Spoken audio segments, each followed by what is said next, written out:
Welcome back to the Shared Voices podcast from the 1042 Project. This is the founder and the director of the 1042 Project, Dan Deffenbaugh, and welcome. Introduce you all to kind of covering the globe here, well, at least part of the United States anyway. We got Jake from Iowa. He's an Iowa boy, local boy. We have Jess she's a California girl out there, but she ain't no sissy California girl. She kick your butt California girl. But her and her husband wear the badge. I'll let her tell her story, but I really wanted to bring her on, Jess, because we don't bring on enough females to talk about the female side of the first responder world. You know, and I'm smart enough to know to not pretend to tell women what to do or how to go through their career as a guy.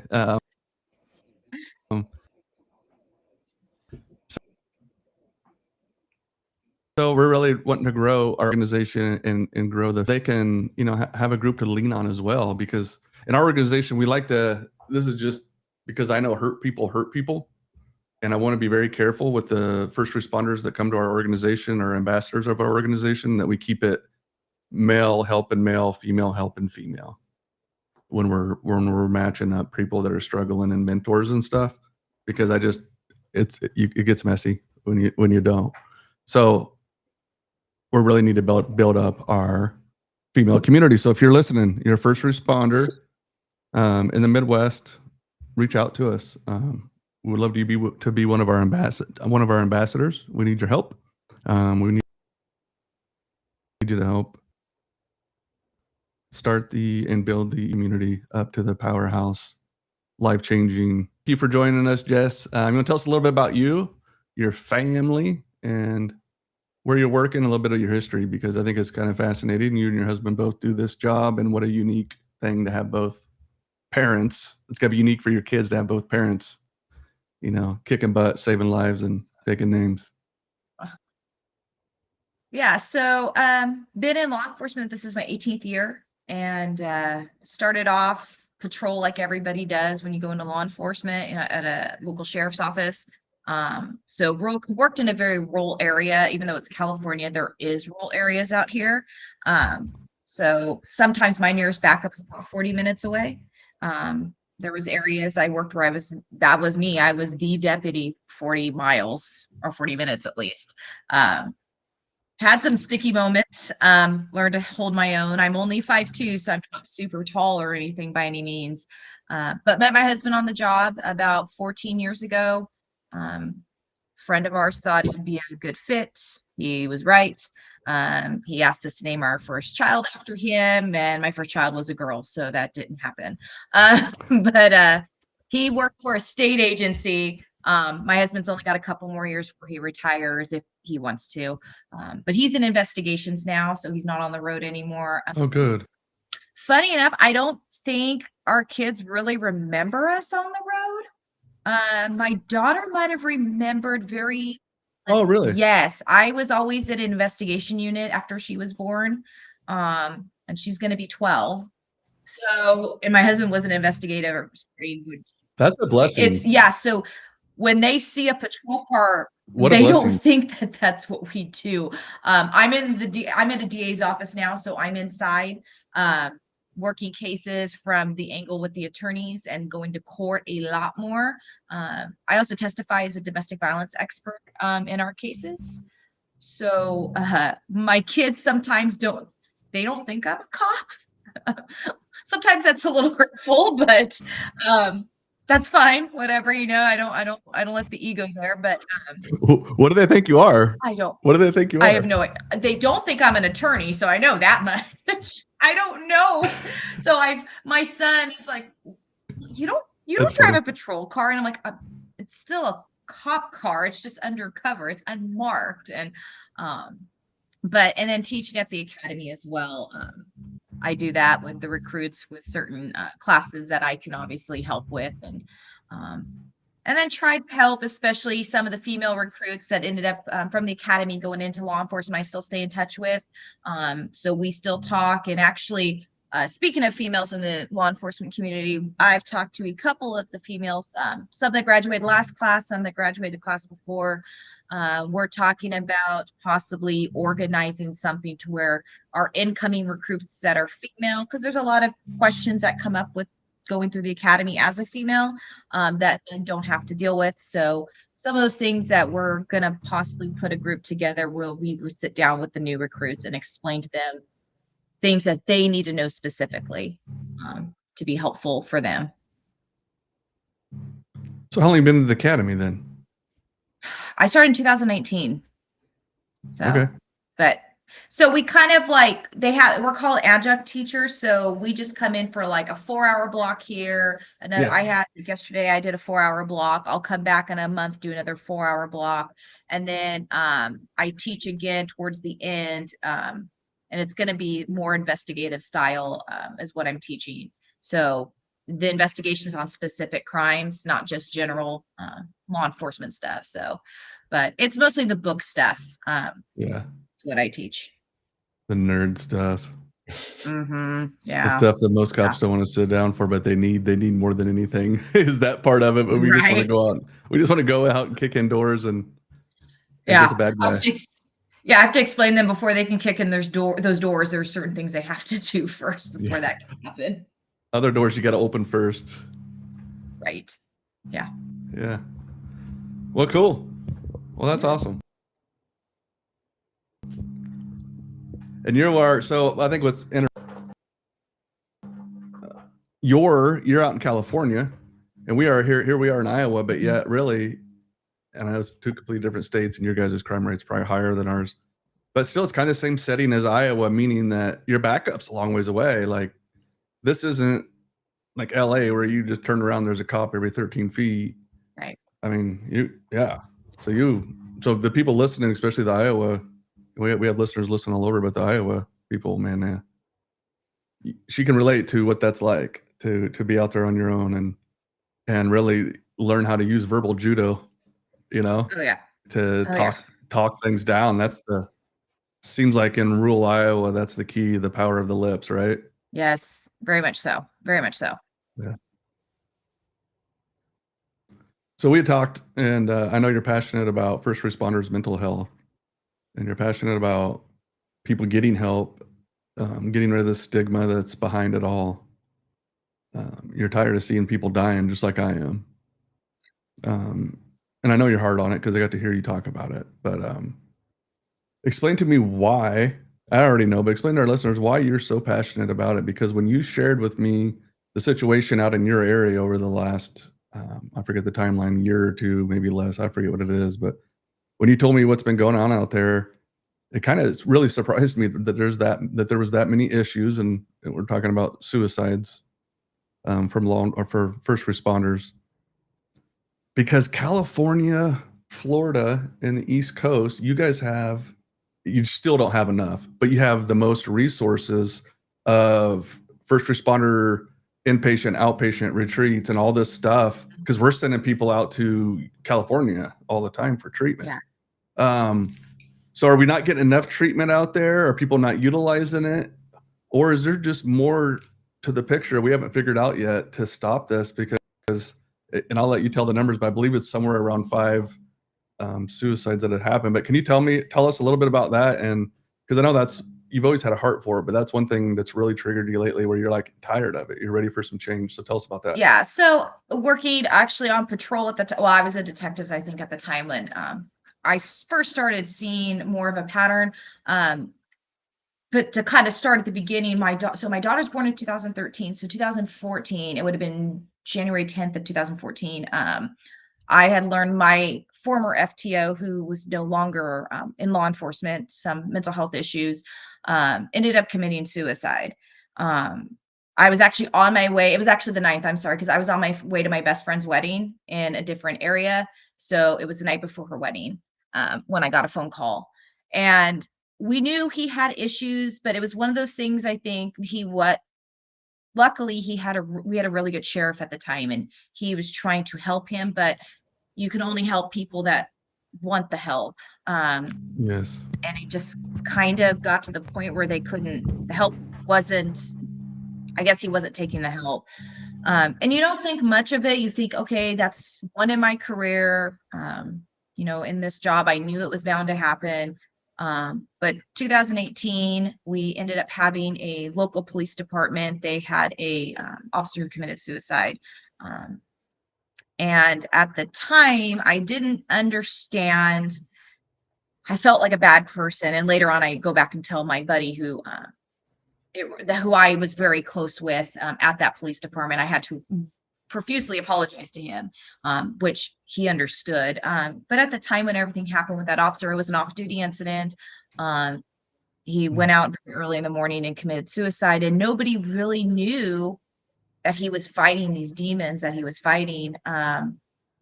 But my department got put in charge of doing the investigation just to make sure there was it is a suicide. It wasn't suspicious. Yeah. And at the time, the Yep. police department was they were kind of treating it like in line of duty death. They were doing the body watching over the body, the 24 hours, around the clock. An officer stood by him, and I kind of did understand it at the time because I'm like, well, it's not an in line of duty death. This was me being extremely naive. And about a year later, we had one of our own from my department commit suicide. Um, So this is the third one. This would be number 3. So this is under the same circumstances as kind of the one in 2018 from the neighboring city. A lot more family. It wasn't necessarily the job itself. There was some job aspects that were coming up, but a lot of it was stemming from family life. But I think they just crouched. They were trying to help him. The agency was actually doing a really good job trying to help him. But again, I think the stigma was always there. And he was a former Marine when he came in. So the stigma was always there for him. So I think that might have been harder to take the help, but from what I understood, he was very much taking help and trying. But I think it just got too overwhelming. So when my friend died, I went to my buddy who worked at the agency that I was like, well, why are you guys treating this like an in line of duty death? Then I understood.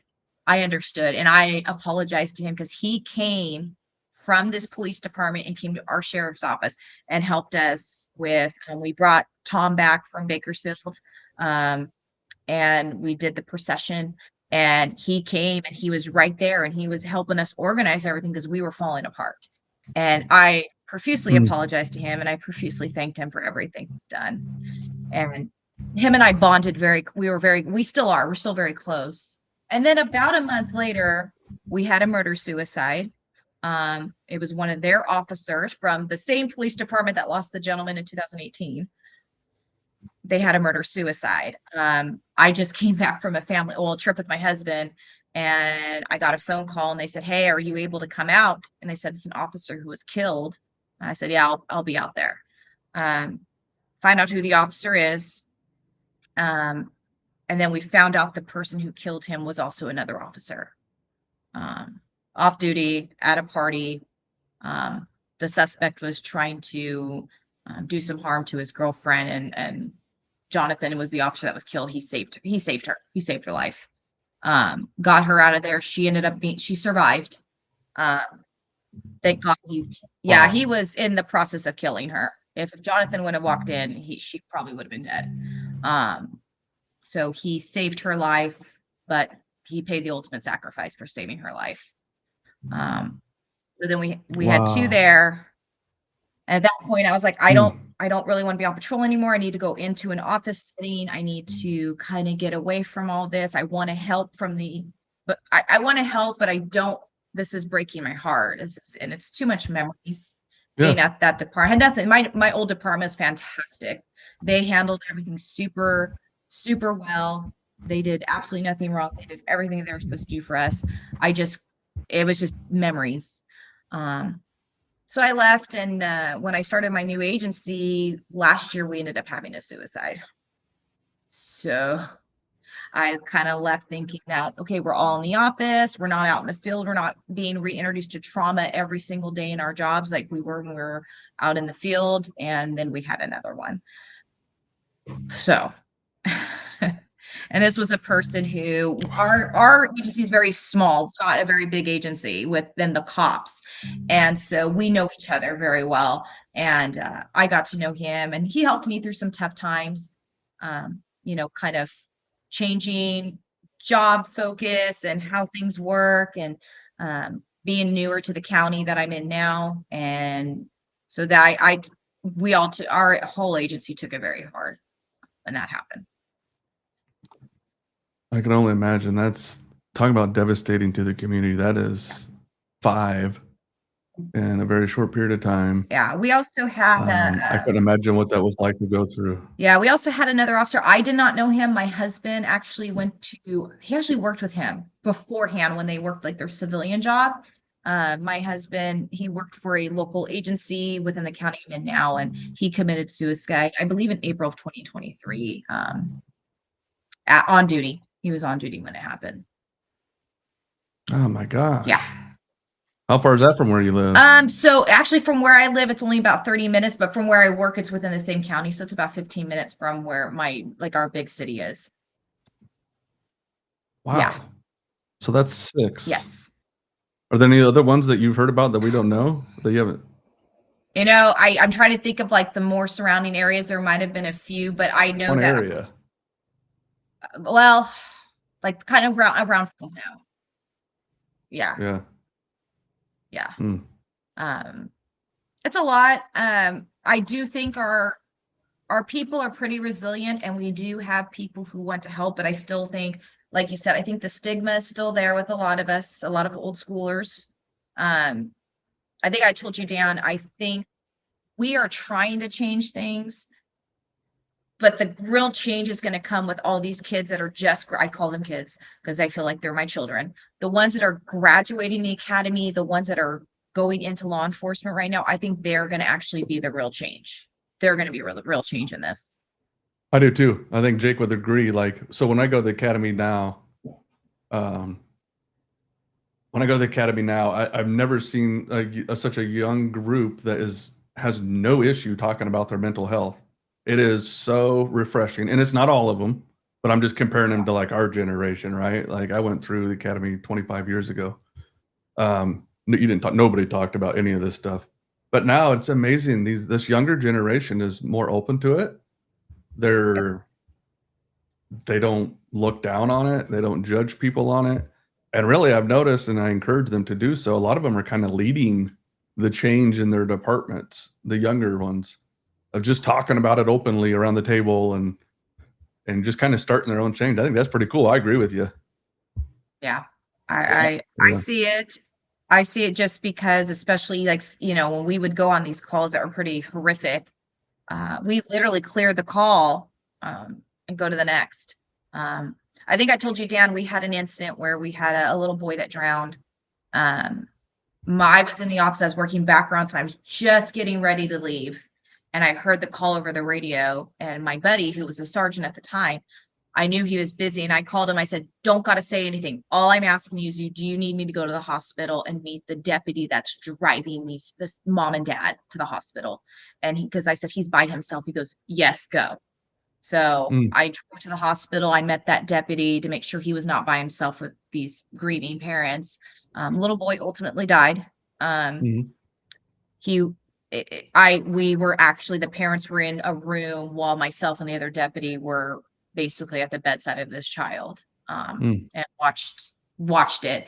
And my sergeant showed up because he knew the family, and we brought them in to say goodbye. And my sergeant had to physically grab the child from them and take him out into the coroner van because it just how everything was going. There was no way we were going to be able to get how we normally do everything. It wasn't going to work that same way.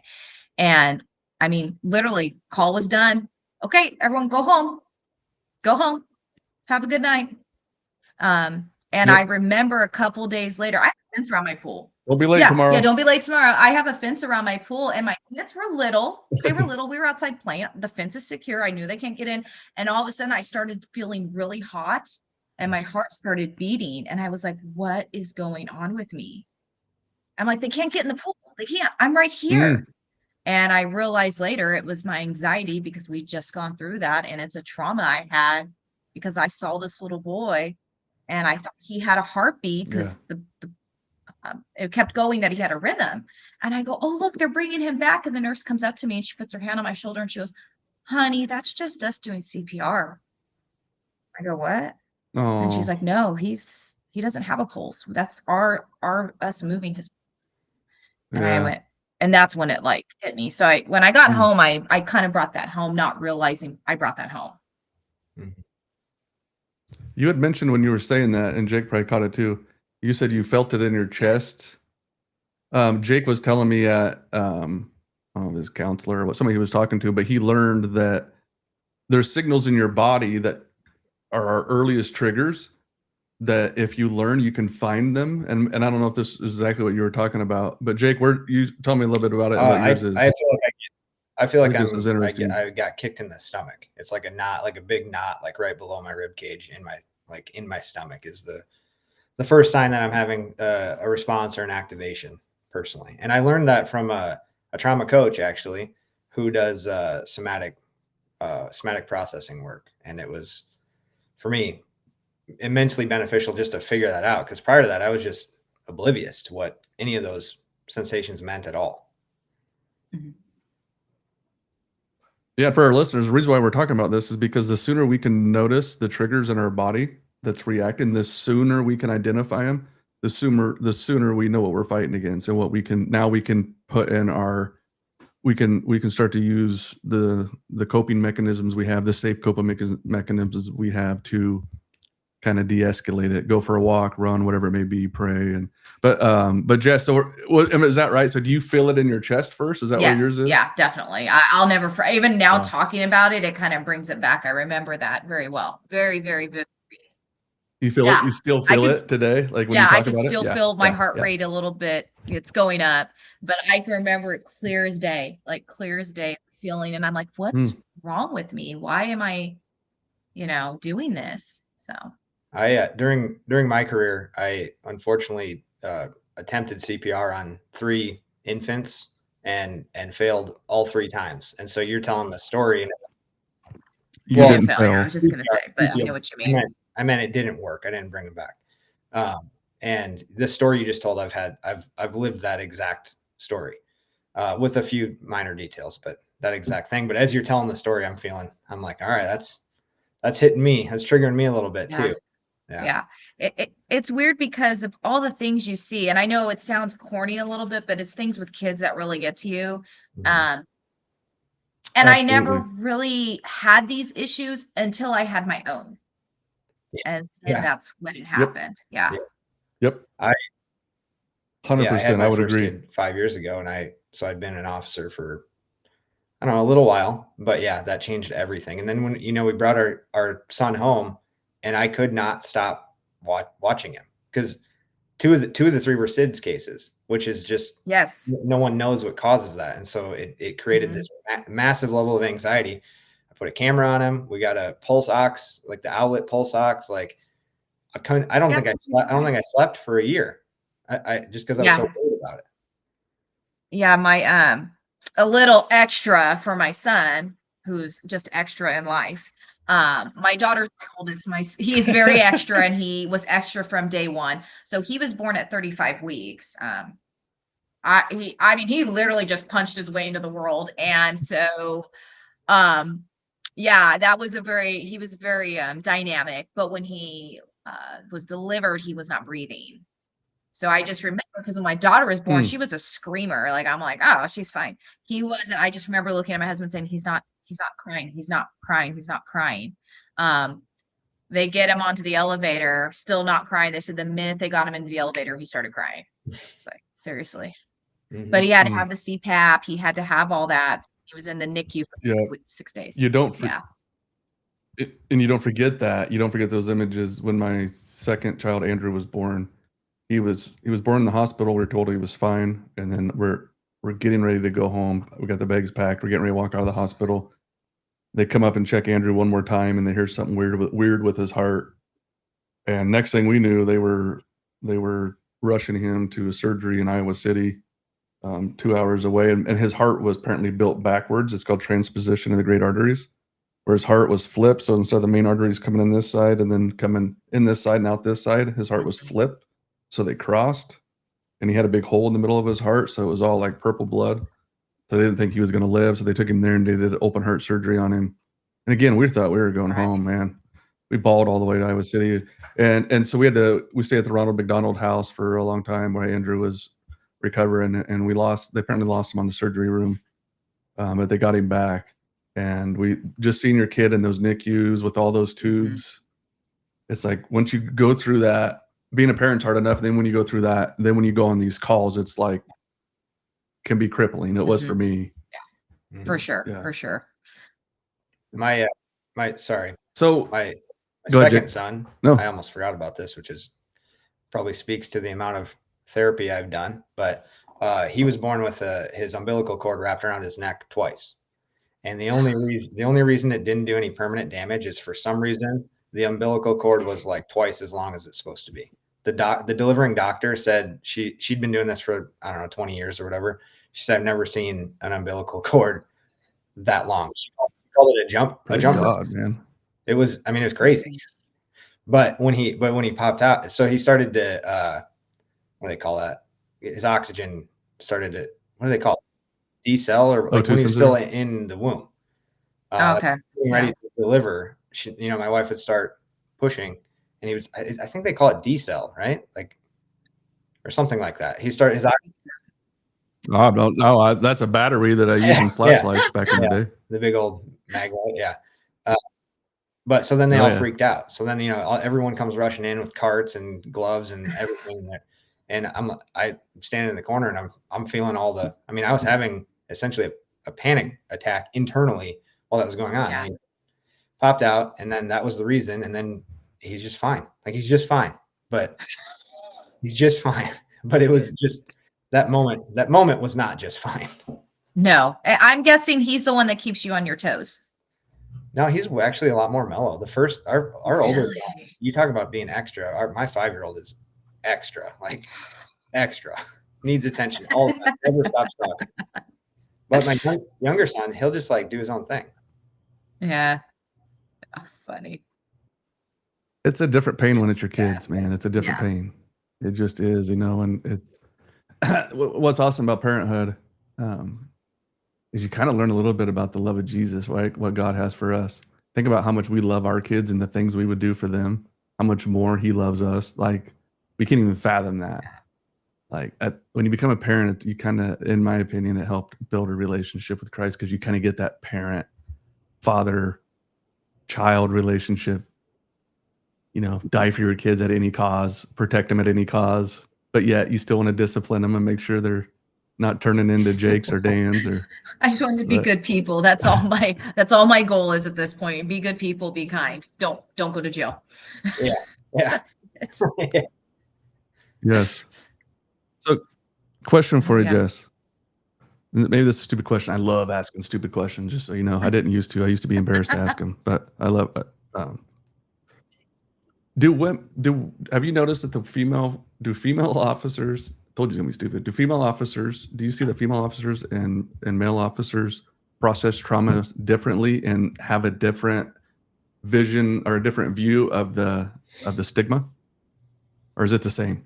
So I truly don't know. sometimes I think that there is a difference, only because, you guys know this. We like to talk. Women like to talk. And most females, not all, but most females in the job, we have our core group of friends are out of the job. I have 2 female friends in law enforcement. The rest are from high school. And one of my friends from high school, I see her more often because she still lives here, and she's very understanding, which is great. She's actually gone on ride-alongs with me, so she is easier to talk to her about these things because she knows these things are going to be a little more traumatic than what she's dealing with, but she gets that I need to talk to somebody. I think a lot of guys, my personal opinion is you form a friendship within law enforcement, and then you kind of make that your core group of friends, which I don't think anybody, male or female, shouldn't do that. You need to have some outside friends, but No. right, it's just, you need to have other people to bring you out of the cop talk and all that jazz. But I think just women are more willing Yes. to talk about our feelings and about how we're feeling, and guys have always been taught, I think that's also another stigma is women are taught, we can talk about our feelings, but we need to be kind. We need to always be courteous. We always need to be, kind of that way, where men are taught, you don't cry, you don't talk about things, you don't talk about your feelings.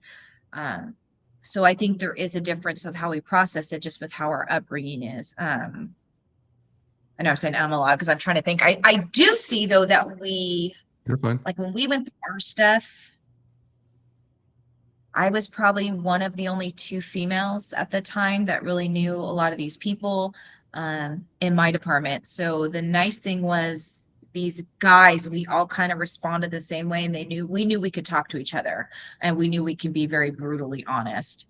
I knew if I just needed to go cry, one of the guys would follow me out and be like, let's go get some coffee. And we just literally drive around and I would just cry. And then he would cry.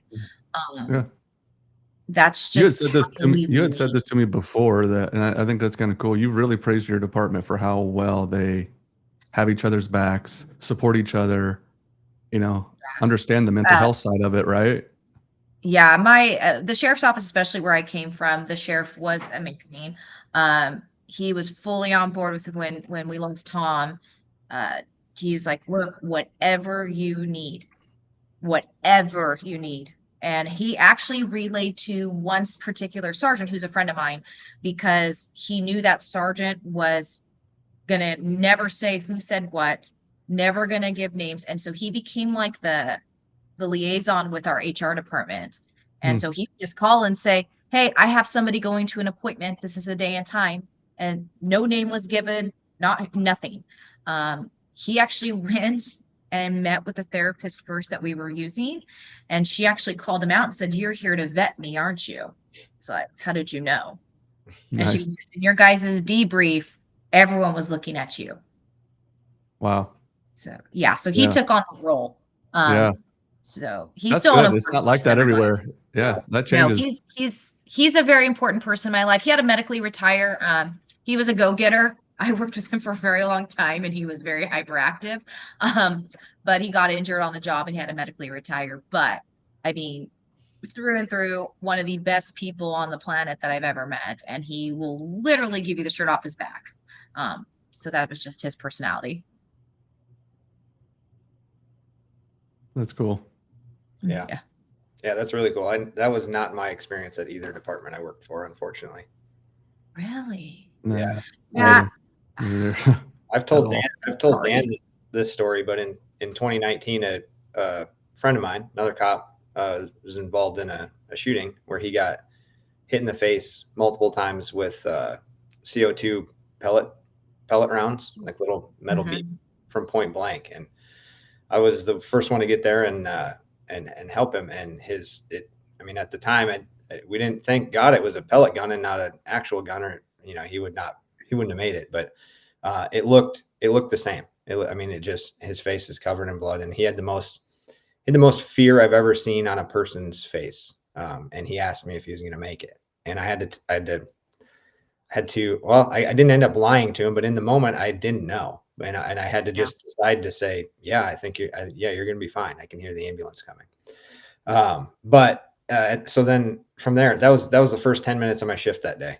And from there, I was just given an order to go take calls, because it was a mid-sized department, and an incident like that takes up a lot of our staffing resources. And so I spent the rest of my shift call to call. I worked in a pretty busy town, and most of our calls we would send 2 officers on, but it's just me. I went to domestics by myself. That was normal where you were. It was not normal for me. Nothing about that day was normal. And so I was just counting down the minutes until I could leave. And then I got the order to go to the hospital and sit with the suspect who he had shot her.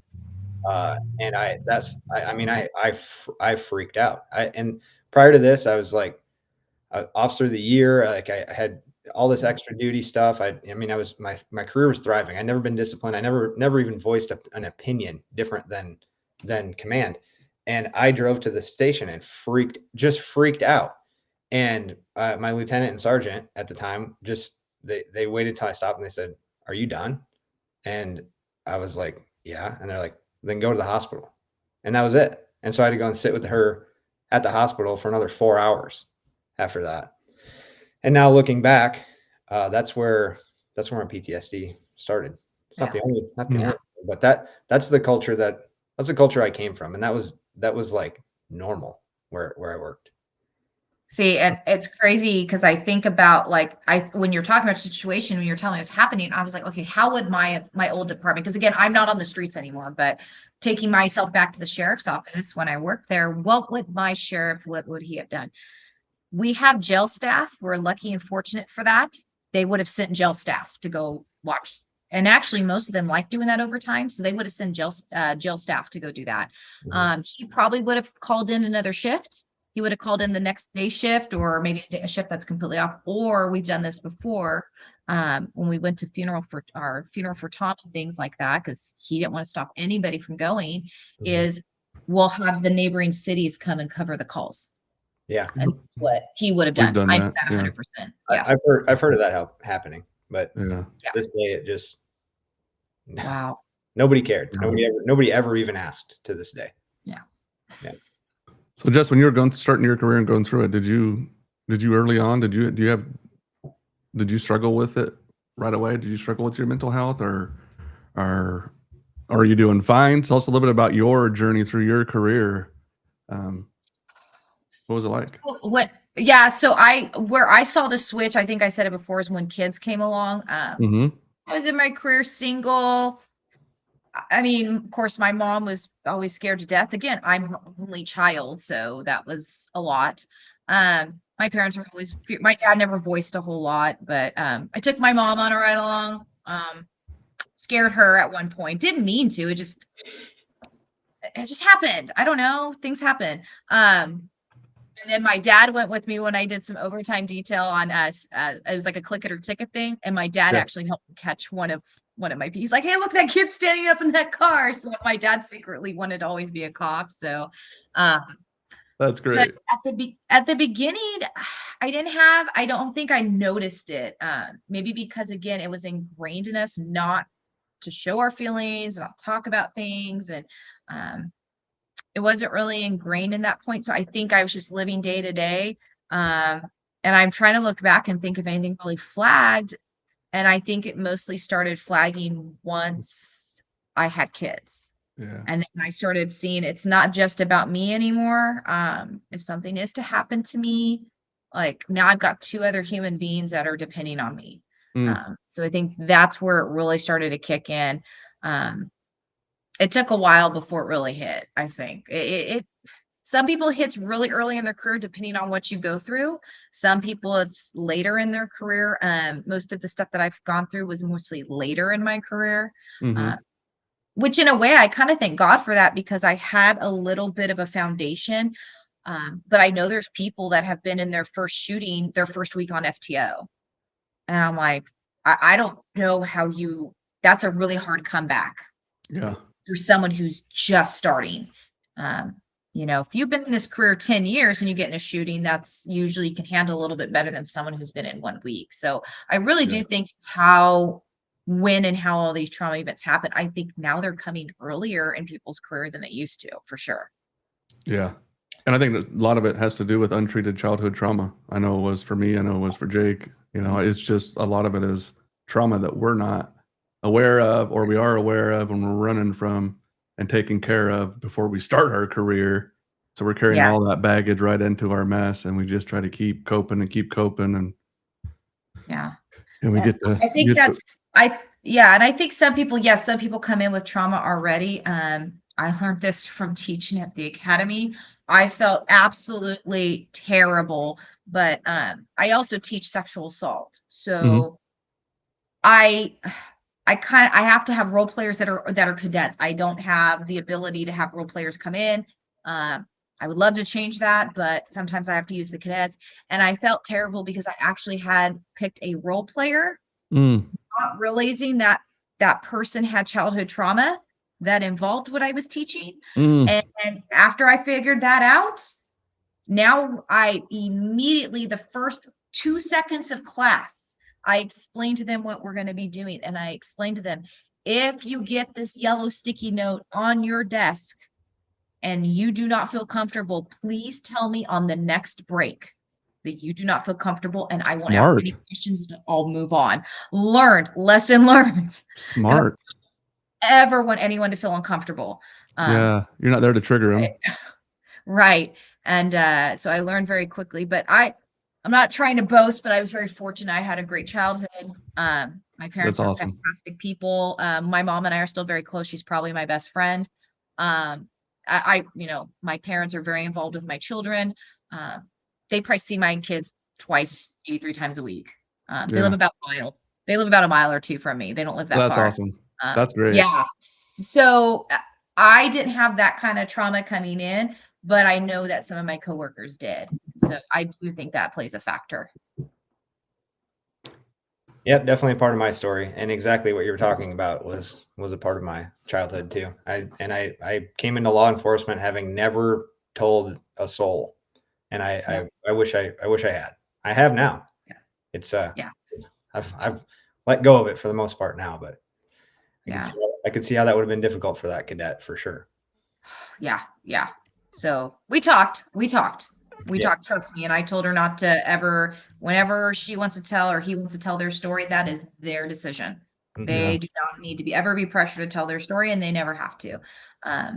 But I also think I told that cadet, I said, this may give you the drive to go a specific direction in law enforcement. And that they told me, yes, Pain I to do have purpose. drive. Pain Yes, to I think purpose, that's right? helped. So it sounds horrible to say, but I think with you guys, even though you had those traumas in childhood, it gave you a purpose when you came into law enforcement. It Yeah, actually, God didn't want us to go through those hard times. You know, God gives humans free will because he has to give us free will or it wouldn't be love. If we were forced to love him, we'd be programmed robots, right? He gives us that free will, but there's a cost that comes with that free will. And people can be very ugly to each other. And that's why we need God. That's why we need Jesus, because we fall short of that on our own. What are you gonna say, Jake?